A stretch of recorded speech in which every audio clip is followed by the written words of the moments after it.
Morning, 7th class student. From activity 15.2, 15.3, 15.4, we have learned that the air pressure reduces. In all these three activities, we have learned how air pressure reduces. We have seen that increased wind speed is accompanied by reduction in air pressure. जैसे ही wind की speed increase हो जाएगी तो air pressure क्या हो जाएगा, लो हो जाएगा. This property of wind can even blow off the roof of building. Even this property, इस property के कारण जो बहुत सारी बिल्डिंग है उसकी रूफ भी क्या हो जाती हैं, ब्लो ऑफ हो जाती हैं, because of reduction in pressure, क्योंकि वहाँ का प्रेशर बहुत ज़्यादा कम हो जाता है अगर तेज हवाएं चलती हैं तो. If they are not strong enough to sustain the pressure difference, अगर वो रूफ जो हैं बहुत ज़्यादा स्ट्रॉन्ग नहीं बनी हुई to sustain the pressure difference develop due to high speed winds. Now, do you know what is wind? क्या आप सबको पता है विंड होता क्या है, how it is produced and why does it become very destructive at time? Do you know the answer of all these question?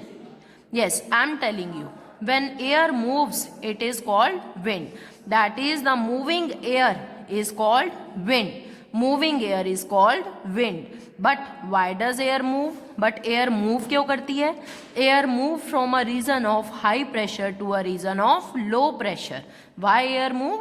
Air moves from a region of high pressure to a region of low pressure. The greater the difference, और जितना इस high pressure और low pressure में जितना भी ज़्यादा difference होगा, the greater the difference in the pressure, greater is the speed of the wind. The greater the pressure difference, जितना ज़्यादा प्रेशर डिफरेंस ज़्यादा होगा उतनी ही स्पीड भी विंड की ज़्यादा होगी. Now how is pressure difference created in nature? Pressure difference को समझने के लिए हम इन एक्टिविटीज़ की हेल्प से प्रेशर डिफरेंस समझेंगे. How will you understand the pressure difference with this activity? Activity 15.5 to show that air expand on heating. In this activity you have to show that air will get expand as you heat on heating. Take a test tube, एक test tube लेनी है and stretch a balloon over its open end, और उसके test tube के open end में हम क्या लगा देंगे, एक बैलून को स्ट्रेच कर देंगे, balloon with the help of sellotape. और कैसे कर दिया ये स्ट्रेच, यहाँ बैलून कैसे अटैच कर दिया, with the help of sellotape. Now take a beaker containing hot water. अब 3 बीकर लेंगे, एक हॉट वाटर है, एक आइस कोल्ड वाटर है जिसमें, और एक क्या है, नॉर्मल वाटर है. Observe the balloon after a few minute, कुछ टाइम के बाद हम बैलून को. Now observe the balloon after a few minutes. Why has it inflated a bit? Inflated मतलब फूल क्यों जाएगा ये? See, as the hot water expand on contraction, जैसे इस वाटर को हम हॉट करेंगे तो वाटर वेपर की फॉर्मेशन होगी. वाटर वेपर्स की फॉर्मेशन से क्या हो जाएगा, ये बैलून इन्फ्लेटेड हो जाएगा, इसमें गैस भर जाएगी. ये वेपर्स की फॉर्मेशन से, इस गैसेस स्टेट की वजह से ये बैलून क्या हो जाएगा, इन्फ्लेटेड हो जाएगा. Now take out the test tube from the boiling hot water. इस टेस्ट ट्यूब को हम बाहर निकालेंगे from the boiling hot water. Cool it a bit, इसको कुछ टाइम के लिए हम कूल करेंगे.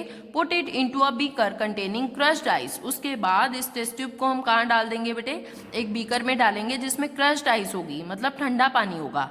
Do you observe any change in balloon after a few minute? Yes. how do you observe the change? It will get deflated. Deflated means shrink हो जाएगा. जितना inflate हुआ था, जितने उसमें गैस भरी थी, वो सारी की सारी क्या हो जाएगी, निकल जाएगी in the ice cold water. Deflated state में हो जाएगा. Why has it deflated? Deflated क्यों हो गया ये? क्योंकि ये जितनी भी गैस थी इसमें वो क्या आ गई, बाहर निकल गई. Now again take out the test tube from the beaker containing crushed ice. उसके बाद इस टेस्ट ट्यूब को बाहर निकालेंगे from the beaker containing the crushed ice and put it into a beaker containing water at room temperature. और उसके बाद उस बलून को कहाँ रखेंगे, उस पानी में रखेंगे जहाँ नॉर्मल टेम्परेचर का वाटर होगा. Now size of balloon remain the same. जो साइज है बलून का वो सेम रहेगा when the test tube is kept at the normal room temperature. जब टेस्ट ट्यूब को हम नॉर्मल रूम टेम्परेचर पर रखते हैं. Whereas it get inflated at high temperature. High temperature पे वो इन्फ्लेटेड हो जाता है और लो टेम्परेचर पे डिफ्लेटेड हो जाएगा. उसमें से जितनी भी गैस है बलून में से वो निकल जाएगी. The interference we draw from this activity is that heating expand air. Heating की प्रोसेस से एयर क्या होती है, एक्सपैंड होती है. एक्सपैंड होगी तो वो बलून भी इन्फ्लेटेड हो जाएगा.